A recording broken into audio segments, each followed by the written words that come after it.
এই তোমার কি বলছিলাম মনে আছে? কি যেন বলছিলাম, ভুলে গেছি তো। বলো। ভুলে গেছো?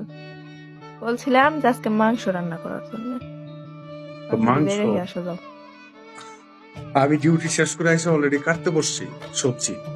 আর মা সবজিগুলো নষ্ট হয়ে যাবে। কেন? তুমি আমার কি বলছিলে? আমি তো মাংস বললাম আমি যে মাংস রান্না করো। কালকে কালকে রান্না করি। আজকে সবজিগুলো নষ্ট হয়ে যাবো, এগুলো শেষ করে কালকে দিন পরে মাংস রান্না করি, সমস্যা কি? যাও। আমি তোমার দেখাই, তুমি সবজিগুলো দেখো কত সুন্দর, নষ্ট হয়ে গেলে কেমনে আচ্ছা, খাইবো? আর মাংস তো সমস্যা হইতো না, 1 মাস পরে খাইলেও সমস্যা নেই। দেখো তুমি, দেখাও। দেখছো? ওটা কি? লতি আনছ? হ্যাঁ, লতি নিয়ে আসছি, আর কমলির শাক ভাজি করবো, লতি দিয়ে মাছ দিয়ে রান্না করবো। আমি কাটতে বসছি অলরেডি, তুমি কল এ করছো। তোমার তোমার তো বলছি তুমি লতি আইনো না, লতি তোমার অ্যালার্জি। এখন হ্যাঁ, লতিগুলো বাজারে দেখেই তো লোভ সামলাইতে পারিনি, বুঝছো? এর লিগে ভাবলাম তাহলে না লয়ে তোমার আসি। বলছি না বেগুন আর লতি তুমি খাবা না। এখন সমস্যা হইলে কি খাওয়া লাগবে? অ্যালার্জি, সারা শরীরে অ্যালার্জি, চুলকায়। তুমি কিসের জন্য লতি আনছো? এখন খাই মনে লোভ সামলাইতে পারি না, আমি কি করবো? চিল্লাইও না আপাতত। পারে না। লতি বাদ দিয়ে যে ভালো মন্দ খাবার কইতাছে ওটা ভালো লাগে না।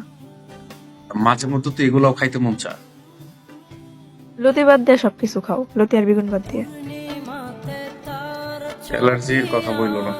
আচ্ছা যাই হোক, এগুলা কাটতে অনেক সময় লাগে, বুঝছো? লতি খুব পরিশ্রম আচ্ছা, হয়। এটা খাওয়ার আগে অ্যালার্জির ওষুধ খেয়ে নিও। হম। আচ্ছা ঠিক আছে, দেখি আগে আছে কিনা। থাকলে খাই নেবো। না থাকলে দোকান থেকে নিয়ে আসো যাও। এর তো শর্ত দেও কেন? তো দিবই তো। তো কি করবো? না করছি একটা জিনিস খাবার মন করছে নিয়ে আসতে। অ্যালার্জি না না হইলে তার কথা। আচ্ছা ঠিক আছে, থাকো, আমি এগুলা কাইটা অনেক কাজ আছে, এগুলো শেষ করে তোমার কল করবো। আর কিসের কল করবো? তুমি আচ্ছা ঘুমাই ঠিক আছে। পড়ি। ওকে, রাত অনেক হয়ে যাবে, এগুলো সময় লাগে অনেক। তো রেখে দিই। ওকে ওকে ওকে ওকে ওকে। ঘুমাস, যাও, জায়গা থাকা লাগবে না।